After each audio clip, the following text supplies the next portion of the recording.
एक बार सब लोग मुट्ठी बंद करेंगे, हाथ ऊपर करेंगे और दिल से बोलेंगे, भारत माता की, भारत माता की, इनकलाब, इनकलाब, वंदे वंदे। मध्य प्रदेश के कोने कोने से आए हुए आम आदमी पार्टी के सभी देशभक्त कार्यकर्ताओं को मेरा नमस्कार, सबको मेरा प्रणाम। आज मैं देख रहा हूं इतनी भारी संख्या में यहां पे आम आदमी पार्टी के कार्यकर्ता आए हुए हैं और जैसा भगवंत मान साहब ने कहा कि आज तो ये कार्यकर्ता सम्मेलन है, लेकिन जब रैली होगी तो सोच सकते हैं कि कितने लोग आएंगे पूरे मध्य प्रदेश से। अभी कुछ दिन पहले आई लव यू टू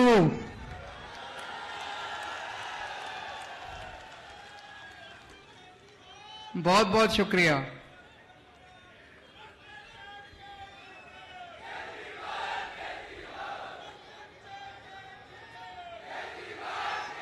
अभी कुछ दिन पहले मध्य प्रदेश से कुछ लोग मेरे से मिलने के लिए आए,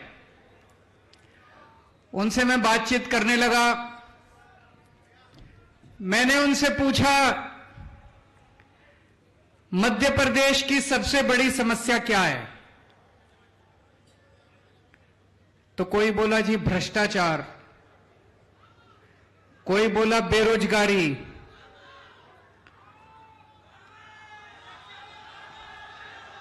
क्या बोल रहा मामा,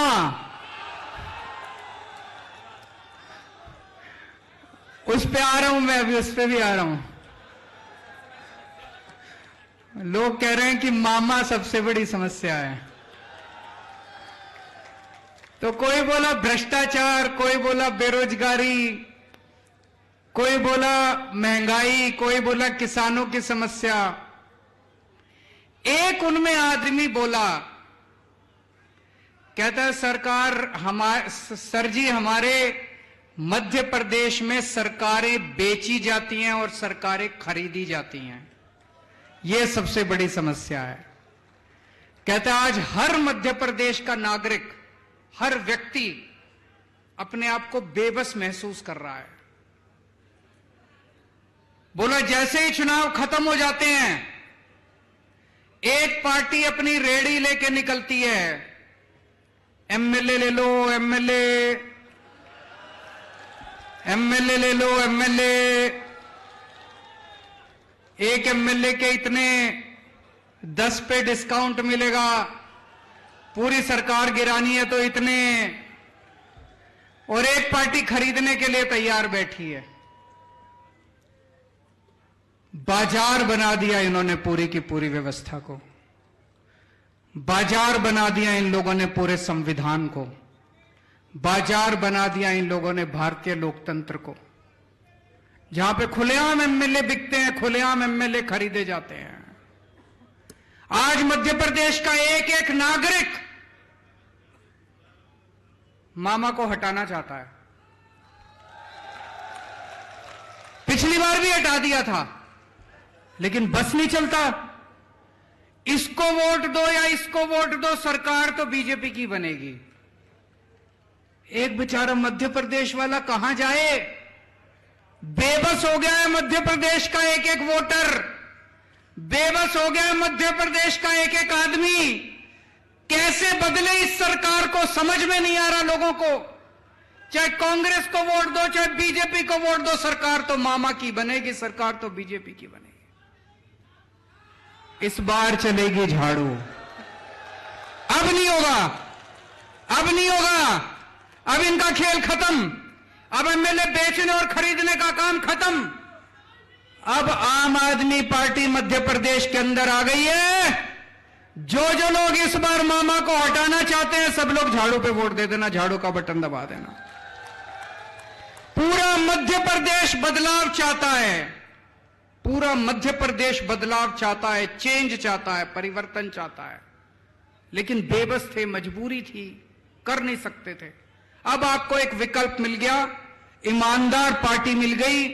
जैसे दिल्ली के अंदर ठीक किया, पंजाब के अंदर ठीक किया, अब मध्य प्रदेश को भी बदलेंगे। और उसका ट्रेलर मिल चुका है। सिंगरौली के अंदर हमारी बहन रानी अग्रवाल सिंगरौली की मेयर बन चुकी हैं।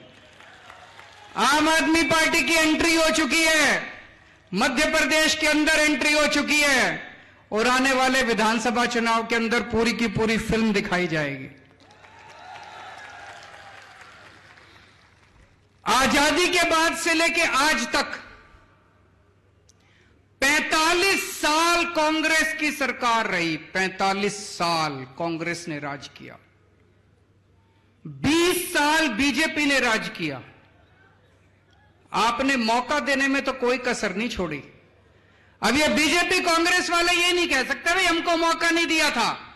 मौका तो बहुत दिया था, 45 साल बहुत होते हैं जी। अगर कुछ करना चाहते तो कर देते, नहीं 20 साल बहुत होते हैं, कुछ करना चाहते तो कर देते। बीजेपी वाले बहुत मौका दिया इन्होंने, बारी बारी आपने मौका दिया, बारी बारी करके लूटा इन्होंने, बारी बारी करके लूटा। अब ये नहीं कह सकते मौका नहीं दिया था, बहुत मौका दिया था। एक मौका बस इस बार आम आदमी पार्टी को दे के देख लो। अगर काम ना करूं तो दूसरी बार वोट मांगने नहीं आऊंगा मैं आपसे। एक मौका दे के देख लो। दिल्ली के लोगों ने मेरे को एक मौका दिया था।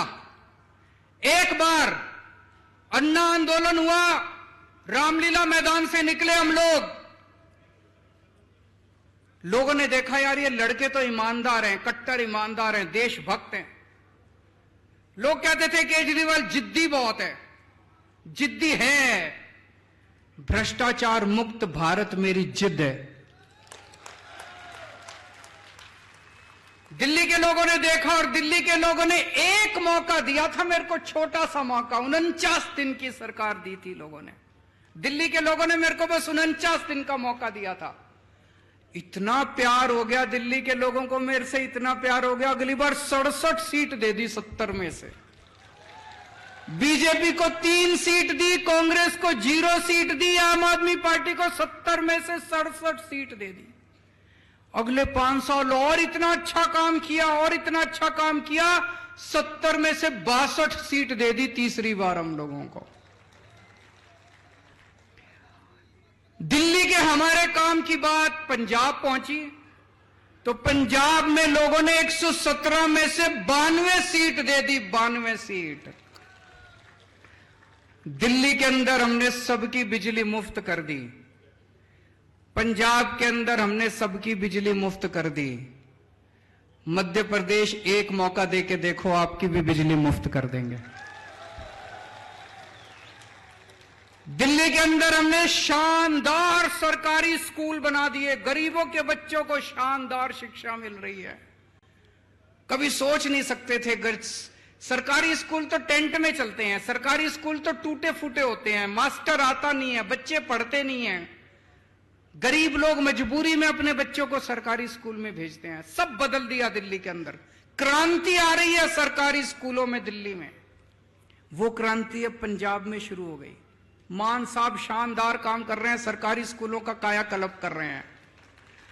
मध्य प्रदेश वालों एक मौका देके देखो, आपके बच्चों का भविष्य बना दूंगा मैं।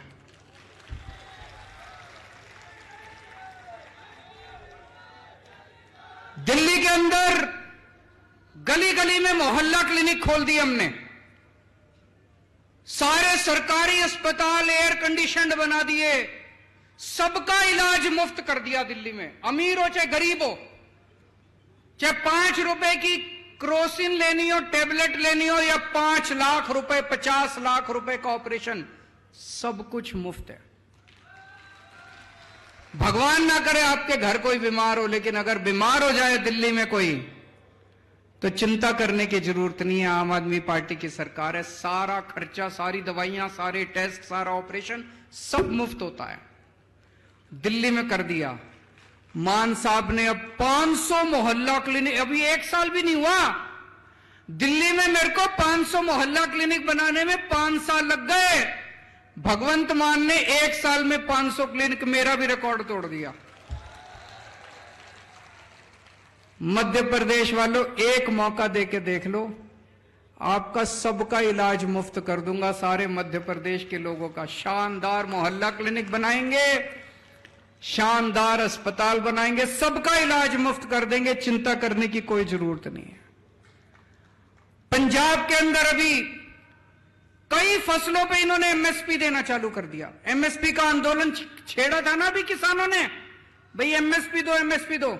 पंजाब में शुरुआत हो गई है, कई फसलों पे अब एक एक फसल जोड़ते जा रहे हैं, एमएसपी देते जा रहे हैं, एमएसपी देते जा रहे हैं। मुआवजा, फसल अगर बर्बाद हो जाए किसानों को मुआवजा मिलने लग गया, दिल्ली में भी मिलने लग गया, पंजाब में भी मिलने लग गया, मध्य प्रदेश में मौका मिलेगा, मध्य प्रदेश में भी मुआवजा मिलेगा। दिल्ली में मैंने 12 लाख, 5 साल में 12 लाख बच्चों को नौकरियां दिलवाई हैं, 12 लाख युवाओं को। पंजाब में 1 साल में 27,000 सरकारी नौकरियां दी हैं।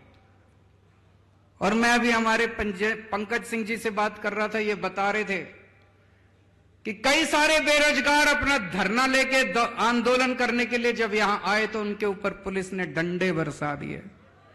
अरे अपने ही तो लोग हैं यार, कोई पाकिस्तान से थोड़ी आए हैं, अपने ही तो बच्चे हैं, रोजगार मांगने आए हैं, डंडे क्यों बरसाते हो? रोजगार नहीं दे सकते तो उनको गले तो लगा लो, कम से कम प्यार से बिठा के चाय तो पिला लो, रोटी तो खिला दो उनको, डंडे क्यों बरसाते हो उनके ऊपर? हमको नौकरी देनी आती है, हमारी नीयत साफ है। दिल्ली में करके दिखाया, पंजाब में करके दिखाया। मध्य प्रदेश के युवाओं से मेरी अपील है, एक मौका देके देख लो, आपको सबके लिए नौकरी का इंतजाम कर दूंगा मैं। जितने कच्चे कर्मचारी थे, बहुत सारे कच्चे कर्मचारी होते हैं ना सरकार में, होते हैं कि नहीं होते? उनकी सबकी एक ही मांग होती है, हमको पक्का करो, हमको पक्का करो। मान साहब ने अभी 25,000 सरकारी कर्मचारियों को पक्का कर दिया। मध्य प्रदेश में जितने कच्चे कर्मचारी हैं सबको पक्का कर देंगे दोस्तों। हमें काम करना आता है। इस देश के अंदर एक नई किस्म की राजनीति शुरू की है हमने। पहले होती थी धर्म की राजनीति, जात की राजनीति, गाली गलौज की राजनीति, भ्रष्टाचार की राजनीति।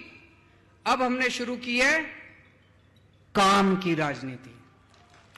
आपसे पूछना चाहता हूं, ये बहुत सारे बड़े बुजुर्ग भी बैठे होंगे, पूरा आजादी के 75 साल में कोई एक पार्टी बता दो जिसने आपको आके कहा हो कि मेरे को वोट दे दो, मैं आपके बच्चों के स्कूल बना दूंगा। किसी ने कहा? किसी पार्टी ने, बीजेपी ने, कांग्रेस ने, इस पार्टी ने, उस पार्टी ने कभी कहा हो कि मेरे को वोट दे दो, मैं आपके बच्चों के स्कूल बनवा दूंगा? किसी पार्टी ने नहीं कहा। बनाने ही नहीं आते इनको, नीयत ही नहीं है इनकी।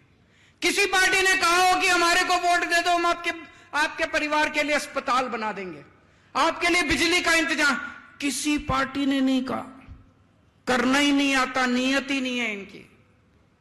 तो इन्होंने देखा कि भाई ये केजरीवाल की काम की राजनीति के सामने तो हमारी दाल नहीं गलेगी, तो उन्होंने षड्यंत्र रचना चालू किया मेरे खिलाफ कि केजरीवाल को रोको किसी भी तरह। पहले दिल्ली में था, फिर पंजाब में चला गया, अब गुजरात में वो कहते हैं ना, शेर की मांद के अंदर घुस गए, गुजरात के अंदर घुस गए, हमारी एंट्री हो गई गुजरात में। इस बार 14% वोट आए हैं। देख लेना 2027 में सरकार ना बन जाए तो हम लोगों के। अब ये गुजरात में भी चला गया, रोको इसको। तो इन्होंने क्या किया? इन्होंने षड्यंत्र रचा मेरे खिलाफ। इसके ऊपर कीचड़ फेंको, केजरीवाल के ऊपर कीचड़ फेंको, बोलो केजरीवाल भ्रष्टाचारी है, केजरीवाल भ्रष्टाचारी है। इन्होंने खूब कीचड़ फेंका मेरे ऊपर, लेकिन जनता ने उसका जवाब दिया। जनता कह रही है यार, कोई भ्रष्टाचारी आदमी सरकारी स्कूल बनाता है क्या? भ्रष्टाचारी आदमी तो प्राइवेट वालों से पैसे लेके सरकारी स्कूल बर्बाद करता है। कोई भ्रष्टाचारी आदमी सरकारी अस्पताल बनाता है क्या? फ्री में इलाज कराता है क्या? भ्रष्टाचारी आदमी तो प्राइवेट अस्पताल वालों से कमीशन लेके सरकारी अस्पतालों को बर्बाद करता है। जनता ने इनका यकीन नहीं किया। फिर इन्होंने मेरे दो सबसे शानदार मंत्री गिरफ्तार कर लिए, मनीष सिसोदिया और सतिंदर जैन। सतिंदर जैन वो शख्स है जिसने फ्री बिजली देना शुरू किया था दिल्ली के अंदर। उसने सारा, बड़ा इंटेलिजेंट आदमी है वो, बड़ा इंटेलिजेंट आदमी है, सारा मेरे पास हिसाब किताब लेके आया। एक दिन बोला सर जी दिल्ली की बिजली मुफ्त हो सकती है। मैंने कहा कैसे हो सकती है? तो कागज लेके आया, कहता है देखो सर इतने पैसे चाहिए, ऐसे बिजली मुफ्त कर देंगे। उसने दिल्ली के मोहल्ला क्लिनिक बनाए, उसने दिल्ली के सारे अस्पतालों में सारी दवाइयां मुफ्त कर दी। प्रधानमंत्री जी ने उसको जेल में डाल दिया। एक मनीष सिसोदिया है, भाई साहब 75 साल हो गए आजादी के, आज भी हमारे देश का एक गरीब आदमी अपने बच्चों को अच्छी शिक्षा नहीं दे सकता। दिल्ली छोड़ दो, पंजाब छोड़ दो, बाकी पूरा देश उठा के देख लो, कहीं सरकारी अस्पताल अच्छे हो। सरकारी अस्पतालों की दुर्दशा हो रही है। 10 लाख सरकारी अस्पताल है हमारे देश में, 18 करोड़ बच्चे पढ़ते हैं सरकारी स्कूलों के अंदर। 18 करोड़ बच्चों का भविष्य अंधकार के अंदर है देश के अंदर। पूरे देश में सरकारी स्कूलों का बुरा हाल है। 75 साल के बाद भगवान ने एक शख्स भेजा, मनीष सिसोदिया। उसने दिल्ली के अंदर सरकारी स्कूलों में कमाल करके दिखा दिया। भाई साहब आप जितने लोग हैं, मैं मजाक नहीं कर रहा, मैं आपको न्योता दे रहा हूं, आप दिल्ली आओ, दिल्ली के किसी सरकारी स्कूल में घुस जाना, आपको यकीन नहीं होगा, शानदार 5 स्टार बिल्डिंग है हमारे सरकारी स्कूलों की। 99.7% नतीजे आए हैं। सरकारी स्कूलों के बच्चे इंजीनियर बन रहे हैं, डॉक्टर बन रहे हैं, रिक्शे वालों के बच्चे डॉक्टर, इंजीनियर, वकील बन रहे हैं। लोग अपने बच्चों को प्राइवेट से निकाल के, बड़े बड़े प्राइवेट स्कूलों से निकाल के अब सरकारी स्कूलों में भर्ती करा रहे हैं। और प्रधानमंत्री जी ने मनीष सिसोदिया को जेल भेज दिया। उस दिन मेरे को लगा, जिस दिन प्रधानमंत्री जी ने मनीष को जेल भेजा, कि देश के प्रधानमंत्री पढ़े लिखे तो होने चाहिए।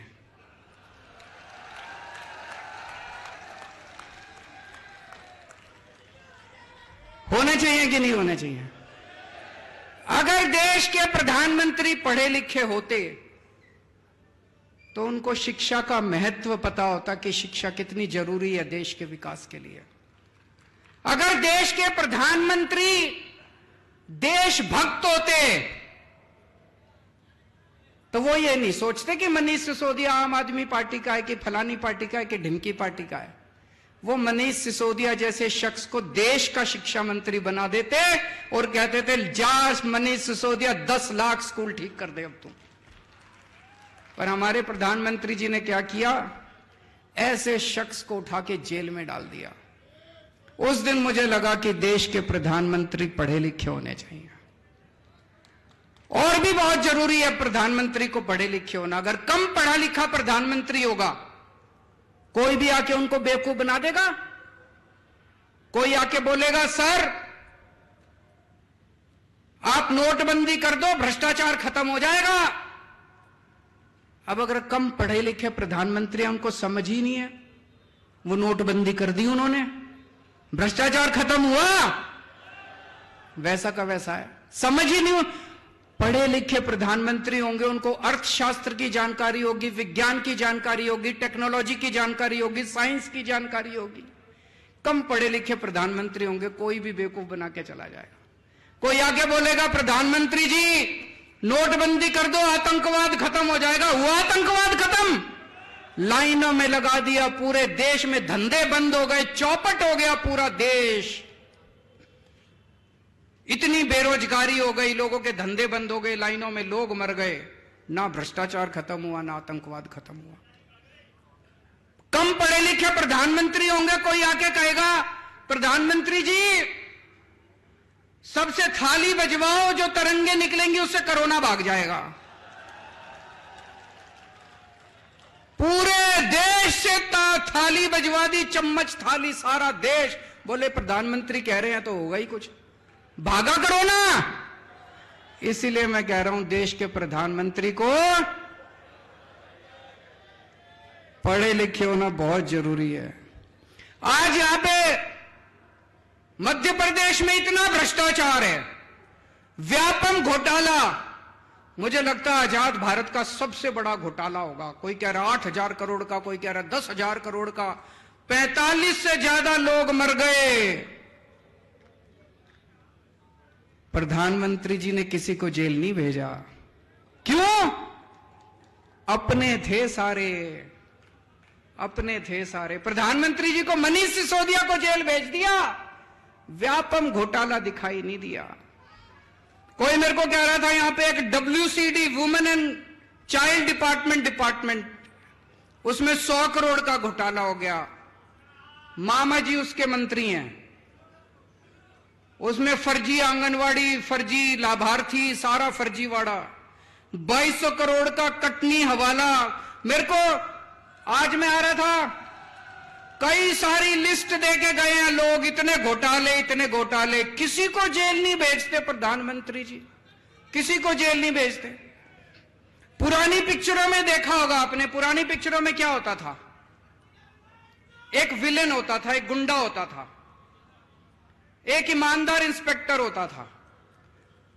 गुंडा बड़ी कोशिश करता था ईमानदार इंस्पेक्टर को अपने कब्जे में करने की, मानता ही नहीं था।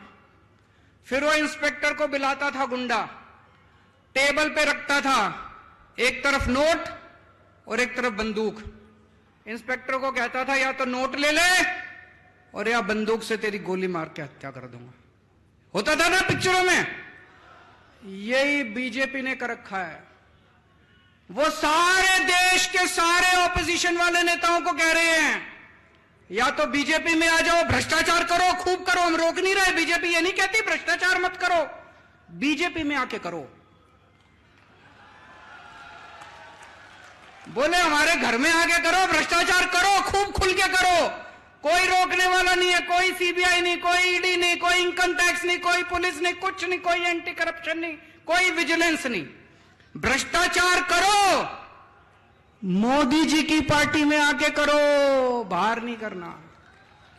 या तो बीजेपी में आ जाओ और या जेल जाओ। जैसे वो कहता था या तो नोट ले ले और या बंदूक, ऐसे अब बीजेपी वाले मोदी जी कहते हैं या तो मेरी पार्टी में आ जाओ और या फिर जेल जाओ। ये धंधा चला रखा है इन लोगों ने। ईमानदारी क्या होती है मैं बताता हूं आपको। कट्टर ईमानदारी। अभी पंजाब के अंदर हमारे अपने एक मंत्री, सेहत मंत्री, हेल्थ मिनिस्टर पंजाब के अंदर, हमारी सरकार है, हमारी कैबिनेट है, मान साहब मुख्यमंत्री हैं। एक दिन भगवंत मान को कहीं से पता चला कि उनका सेहत मंत्री कुछ गड़बड़ कर रहा है। अभी मीडिया को नहीं पता था, विपक्ष को भी नहीं पता था। मान साहब चाहते तो दबा देते, पर मान साहब कट्टर ईमानदार आदमी है, कट्टर ईमानदार पार्टी के नेता हैं। उन्होंने दबाया नहीं। क्या किया उन्होंने? पुलिस बुला के अपने खुद के मंत्री को जेल भेज दिया। हम कहते हैं ईमानदार रहना है, चाहे हमारी पार्टी में रहो चाहे उस पार्टी में। अभी सारे पंजाब के अंदर जितने पुराने चोर थे, चाहे कांग्रेस में हो चाहे बीजेपी में हो, सबकी लाइन लगी पड़ी है, एक एक करके सारे जेल जा रहे हैं, सबको जेल भेज रहे हैं ये, चाहे हमारे वाले हो। अभी थोड़े दिन पहले एक हमारा MLA वो पकड़ा गया। इन्होंने आप देखा, मेरे साथ बैठे थे गाड़ी में, आप देखा ना ताब, इन्होंने तुरंत पुलिस कमिश्नर को फोन करके कहा MLA को गिरफ्तार कर लो। हमारा अपना MLA था। मोदी जी, ये होती है ईमानदारी। जो तुम कर रहे हो वो ईमानदारी नहीं कर रहे, तुम कर रहे हो वो भ्रष्टाचार मुक्ति नहीं कर रहे। हम अपने वालों के खुद के खिलाफ भी एक्शन लेने की हिम्मत करते हैं। ये आज सारे हमारे पीछे, सारी पार्टियां हमारे पीछे पड़ी हैं, लेकिन जनता हमारे साथ है। जनता देख रही है कि ये अकेली पार्टी है जो देश के लिए लड़ रही है, ये अकेली पार्टी है जो ईमानदारी के लिए लड़ रही है। दोस्तों, यहां जितने कार्यकर्ता आए हैं, मैं सबको कहना चाहता हूं कि आप लोगों को सरकार जरूर बनेगी मध्य प्रदेश के अंदर, आपकी सरकार जरूर बनेगी, झाड़ू से जरूर सफाई होगी, लेकिन मेहनत करनी पड़ेगी। करोगे मेहनत? एक एक घर में जाना पड़ेगा, बैठना पड़ेगा, सबको समझाना पड़ेगा, रात दिन मेहनत करनी पड़ेगी, सारे जनता को साथ लेना पड़ेगा और अंत में मेहनत का नतीजा जरूर मीठा होगा। भगवान आपके साथ है क्योंकि आप सत्य के रास्ते पे चल रहे हो, आप ईमानदारी से काम कर रहे हो। हमारी ईमानदार पार्टी है, भगवान हमारे साथ है। हमारे पास चाहे पैसा ना हो, जैसे महाभारत के अंदर पांडवों के साथ कृष्ण जी थे और कौरवों के साथ सारी नारायणी सेना थी, इनके साथ इनके पास दल बल सब कुछ है, हमारे साथ ऊपर वाला है, हमारे साथ भगवान कृष्ण है। भारत माता की